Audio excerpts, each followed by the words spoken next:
오늘 우리가 볼 말씀은 열왕기상 7장 40절부터가 되겠습니다. 40절에서 51절까지입니다. 열왕기상 7장 40절부터 51절. 성전의 기구들에 대한 얘기가 나오는 그런 모습을 보게 됩니다. 자, 히람이 또 물두멍과 부삽과 대접들을 만들었더라. 이와 같이 히람이 솔로몬 왕을 위하여 여호와의 전에 모든 일을 마쳤으니 곧 기둥들과 기둥 꼭대기의 공 같은 머리둘과 또 기둥 꼭대기의 공 같은 머리를 가리는 그물둘과 또 그물들을 위하여 만든 바 매 그물의 2줄씩으로 기둥 위에 공 같은 2머리를 가리게 한 석류 400개와 또 10개의 받침수레와 받침수레 위의 10개의 물두멍과 한 바다와 그 바다 아래의 소 12마리와 솥과 부삽과 대접들이라. 히람이 솔로몬 왕을 위하여 여호와의 성전에 이 모든 그릇을 빛난 놋으로 만드니라. 왕이 요단 평지에서 숫꽃과 사르단 사이에 차진 흙에 그것들을 부어내었더라. 기구가 심히 많으므로 솔로몬이 다 달아보지 아니하고 두었으니 그 논무게를 능히 측량할 수 없었더라. 47절까지 먼저 봤습니다. 자, 우리는 어제 말씀을 통해서 정결하게 사는 인생에 대한 말씀을 배웠죠. 하나님 앞에 나아가기 위해서는, 쓰임받기 위해서는 가장 우선되는 것이 정결함이에요. 거룩함을 지키는 것이다. 성전의 물두멍, 이것이 바로 그걸 의미하죠. 항상 거기서 제사장이 온몸을 씻고 제단의 일을 했기 때문이죠. 우리는 예수의 피로 제심을 받았기 위해서 하나님 앞에 살아갈 수 있는 거예요. 그 보혈의 피, 그것이 없으면 우리가 어찌 거룩이란 단어를 입 밖에 낼 수가 있겠습니까? 그러니까 우리에게 거룩하고 정결한 삶, 이거 신앙생활의 기본이에요. 이것이야말로 하나님을 기쁘시게 하기 위해서 우리가 마땅히 행해야 할 하나님의 분명한 뜻이 거기 있기 때문에 거룩. 특별히 구약의 모든 말씀은 기본은 거로부터 출발합니다. 우리가 여러분 뭘 자꾸 한다 어쩐다 하지 마세요. 그 자체가 우스운 거예요. 우리가 뭘 합니까? 그냥 하나님 앞에 나아가서 하나님의 쉽게 말하면 처분을 기다리는 거지. 기도도 뭐 내가 좀 기도 좀 한다. 그런 분들 보면 참 무서워요. 기도는 그냥 하나님 앞에 드리고 하나님의 뜻을 듣는 거예요. 그걸 잘 착각하면 그것도 은사랍시고 교만하게 되는 것입니다. 무엇보다도 우리가 하나님과 더욱 친밀한 관계를 누리기 위해서 날마다 말씀대로 실천하는 정결한 삶을 살아가야 할 줄로 믿습니다. 그 의미는 거짓되게 살지 말라는 거죠. 이랬다 저랬다 하지 말라는 거예요. 그게 정결이에요. 그리고 이 40절부터 47절 오늘 읽은 말씀은 풍성하게 드리는 인생을 가르치고 있어요. 정결하게 사는 인생이 필요하고 또 풍성하게 드리는 인생은 무엇인가 하는 거죠. 히람은 이미 악인과 보아스라는 두 기둥, 또 놋바다, 이동식 물두멍 이런 거 다 만들었다고 배웠잖아요. 그리고 그 외에도 성전의 제사를 위해서 필요한 많은 솥과 부삽, 대접 이런 것들을 만들었다는 것이죠. 여기서 물두멍으로 번역된 키오르라는 말을 하는데 이건 물두멍이라는 의미도 있고 솥이라는 의미도 있어요. 근데 40절과 평행구절인 역대하 4장 11절을 보면 키오를 쓰지 않고 시르라는 히브리어를 썼거든요. 이거 솥이에요, 솥. 또 40절에 언급되는 기구들이 반복되는 45절을 보면 솥과 부삽과 대접들 이렇게 나와 있잖아요. 그래서 40절에 나오는 이 물두멍도 솥으로 번역되는 것이 맞다고 보는 것이 보편적입니다. 어쨌든 여기서는 히람이 노스로 주조한 성전 기구들을 요약해서 설명하고 있어요.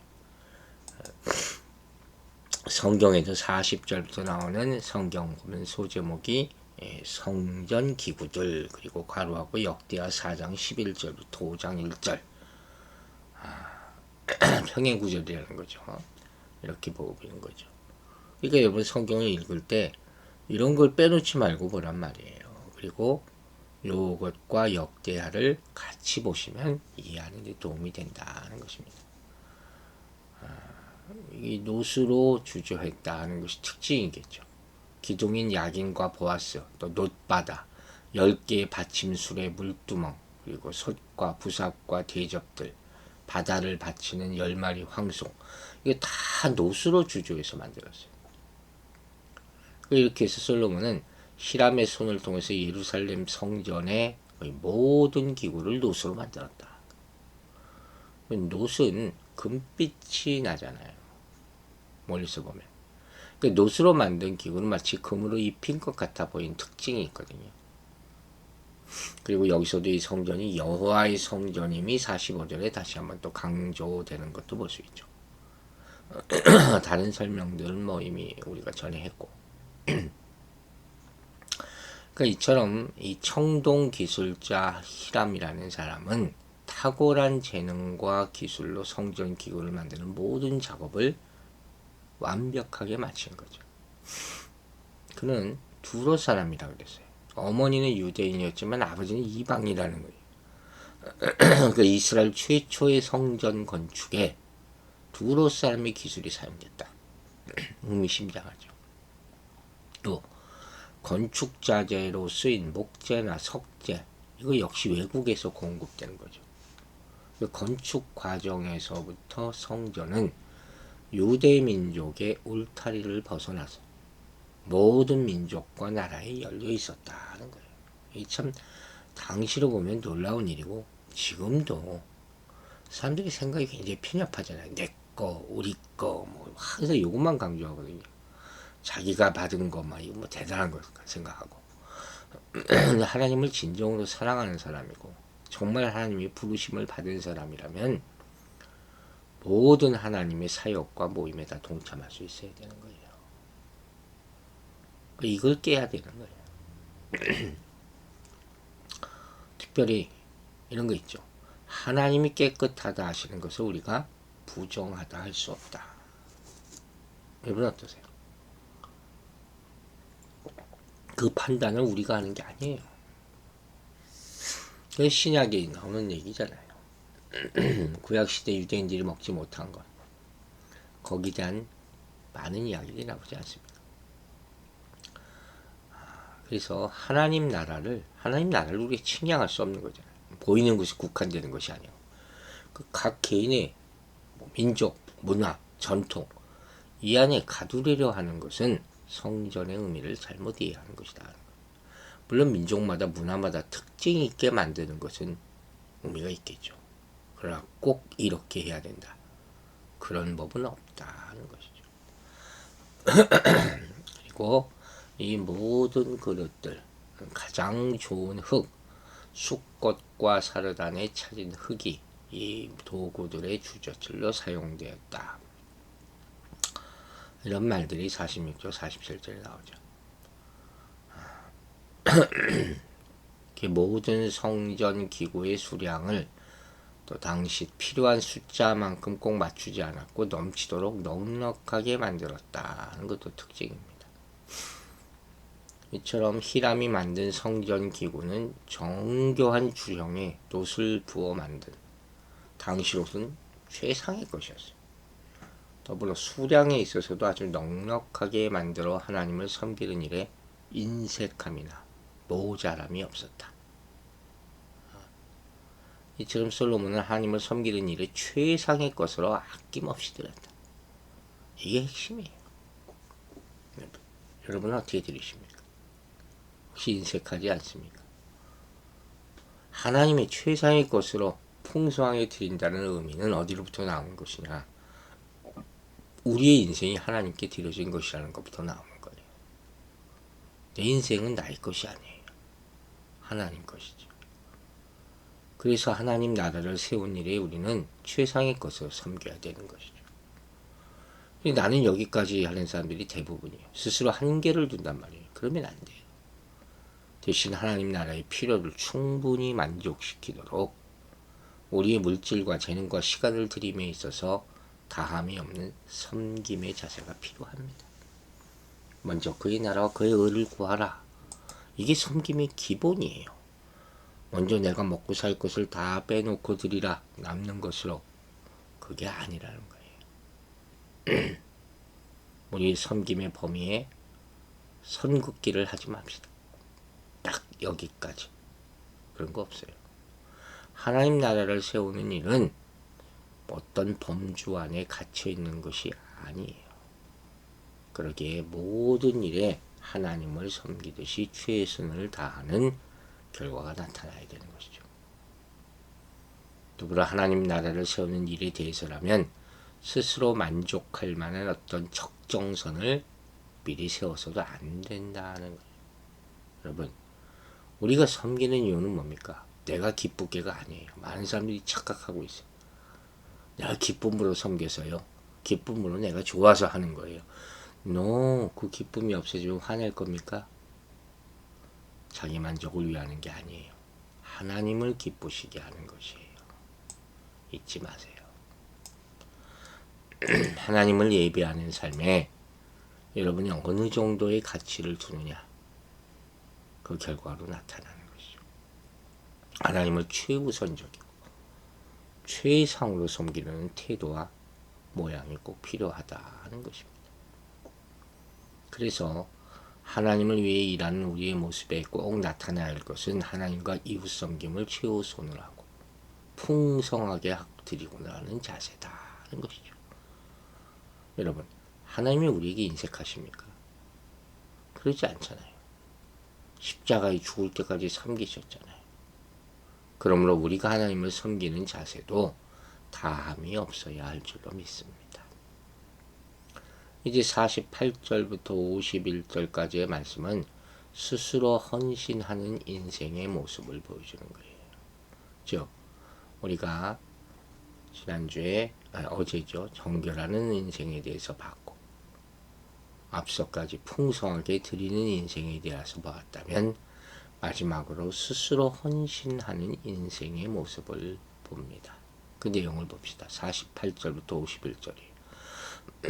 솔로몬이 또 여호와의 성전의 모든 기구를 만들었으니 곧 금단과 전설병의 금상과 내소 앞 좌우로 5씩 둘 정금 등잔대며 또 금꽃과 등잔과 불집게며 또 정금 대접과 불집게와 주발과 숟가락과 불을 옮기는 그릇이며 또 내소 곧 지성소의 문의 금돌적이와 성전 곧 외소문의 금돌적이다.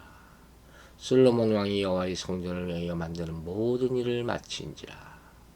이에 솔로몬이 그의 아버지 다윗이 드린 물건 곧 은과 금과 기구들을 가져다가 여호와의 성전 곳간에 두었더라. 자, 여기 이 솔로몬이 만든 하나님의 성전에 사용되는 모든 기구가 나열되고 있죠. 솔로몬은 향단, 진설병, 상, 등잔, 꽃, 불집게, 대접, 주발, 숟가락, 그릇, 심지어 문의 돌적이까지 모두 순금으로 만들거나 순금을 입혔다. 가장 귀한 것. 그죠? 변하지 않는 것. 그리고 성전을 완공하고 성전 기구를 만드는 모든 일을 마친 후에 그는 다윗이 성전 위에 드린 금과 은과 기구를 성전 곳간에 두었다고 51절에 나와 있어요. 이 말은 다윗이 드린 헌물 외에도 솔로몬이 자신의 것을 들여서 하나님의 성전 기구를 만들었음을 의미하는 거예요. 아시겠어요? 여러분, 모든 성도는 하나님 나라를 세우는 일에 다 참여하는 거예요. 하나님 나라를 세우는 일에는 각자에게 주어진 몫이 있어요. 네 거 내 거가 아니라. 너는 하고 나는 안 하고가 아니라. 하나님 나라는 성도들이 함께 세워가면서 각자가 자신의 삶의 자리에서 세워가는 거예요. 그래서 우리는 제 몫을 감당하며 자발적으로 헌신하는 삶을 살아야 한다는 거예요. 이 자발적인 헌신, 이게 반드시 필요한 것이에요. 억지로가 아니라. 내 마음에 뭐가 올 때까지 기다리는 것이 아니라. 신앙은 유전되는 거 아니라겠죠. 신앙에는 이월장부라는 게 없어요. 유명한 말이에요. 부모의 신앙으로 자동적으로 자녀의 신앙이 만들어지는 것이 아니고 타인이 경험한 축복을 내가 그대로 경험할 수도 없는 것이고 각자에게 주어진 삶의 현장이 다 다르잖아요. 그래서 우리는 하나님께 대한 자신만의 신앙 고백과 믿음의 삶을 읽고 가야 되는 것이죠. 또 어제 했던 헌신이 오늘의 헌신을 대체할 수도 없는 것이고 하나님 나라는 하나님 은혜의 바탕을 두고 매일 받는 은혜, 우리가 자발적으로 드리는 헌신으로 세워져 가는 것이죠. 하나님 나라를 위해서 자신이 감당해야 할 사명이 무엇인지 알고 기쁨으로 헌신하는 삶을 살아가시기 바랍니다. 이런 측면에서 하나님 나라를 세우는 일에 내가 현재 감당해야 될 몫이 무엇인지 살펴보아요. 그 몫을 감당하기 위해서 자신의 은사와 물질과 시간을 드릴 때 자신의 신앙을 날마다 가꾸면서 자라게 하시는 새로운 하나님을 경험하게 될 것입니다. 기도하겠습니다. 아버지 하나님, 솔로몬이 성전을 완성되게 하는 모습이 우리에게 감동이 있기를 바랍니다. 우리는 먼저 정결하게 사는 인생을 배워야 하겠습니다. 하나님이 우리를 거룩하게 하심을 잊지 말고 또 풍성하게 드리는 인생이 되어야 하겠습니다. 우리가 하나님께 드릴 때 인색하게 하지 말게 하여 주시고 우리의 인생이 하나님께 드려진 것임을 잊지 말게 하여 주시며 하나님이 우리를 위해 생명을 바친 것을 생각하여 우리가 가진 모든 것을 주님께 드리는 믿음을 허락하여 주시옵소서. 또한 매사에 스스로 헌신하는 마음을 허락하여 주셔서 남을 보고 억지로 하는 것이 아니라 그 마음의 뜨거움과 기쁨과 감사함과 소망을 가지고 하나님께 영광 돌리는 하나님의 은이 충만한 인생이 되게 하여 주실 때 우리가 하나님께 드리는 모든 것이 더 큰 복으로 돌아오게 될 줄로 믿습니다. 한 주간 참 어려운 매일매일마다였고 또 몸과 마음이 참 힘든 그런 나날들이었지만 지키게 하심을 감사드리고 극복하게 하심을 감사드립니다. 또 우리 수술받은 집사님 치료하게 하심을 감사드립니다. 내일 거룩한 주일을 맞아서 모든 성도들 모이게 하여 주시고 하나님께 영광 돌리는 기쁜 예배 드릴 수 있도록 도와주시옵소서. 특히 사탄나지 틈타지 않도록 성도들의 마음에 준비된 마음을 가지고 주님 앞에 나올 수 있도록 역사하여 주시옵소서. 감사드리며 예수 그리스도 이름으로 기도했습니다. 아멘.